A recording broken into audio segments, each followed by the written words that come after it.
Ayun mga boss, so matagal ko nang ni-request sa akin to basta itong paano daw mag-wiring ng mga factory cut na backlight. So ito yung boss series connection lahat ng yan boss mga backlight ng ating LED TV. Ito yung negative, positive, negative, positive, negative, positive, negative, positive, negative, positive, negative, positive. So dito tayo sa boss. Ito yung series connection boss. Yung positive dito, i-connect mo dito sa negative. Yung positive dito, i-connect mo sa negative. Yung positive dito, i-connect mo sa negative. Ganyan lang siya boss, no? Yan, ito na boss. Ito yung series connection natin boss, no?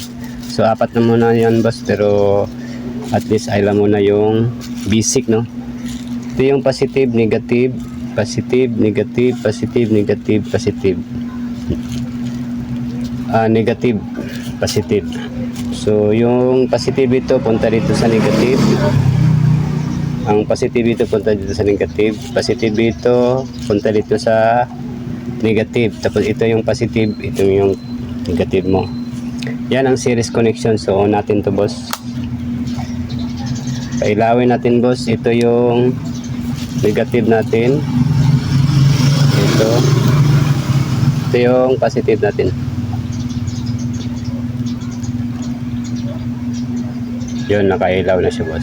So same lang yan boss apat din yung ko boss, sample ko. Pero yan ang tinatawag na boss, series connection. Positive, negative, positive, negative, positive, negative. So dito na yung maglagay ka ng wire papunta ng board. Ito yung positive mo, ito yung negative mo.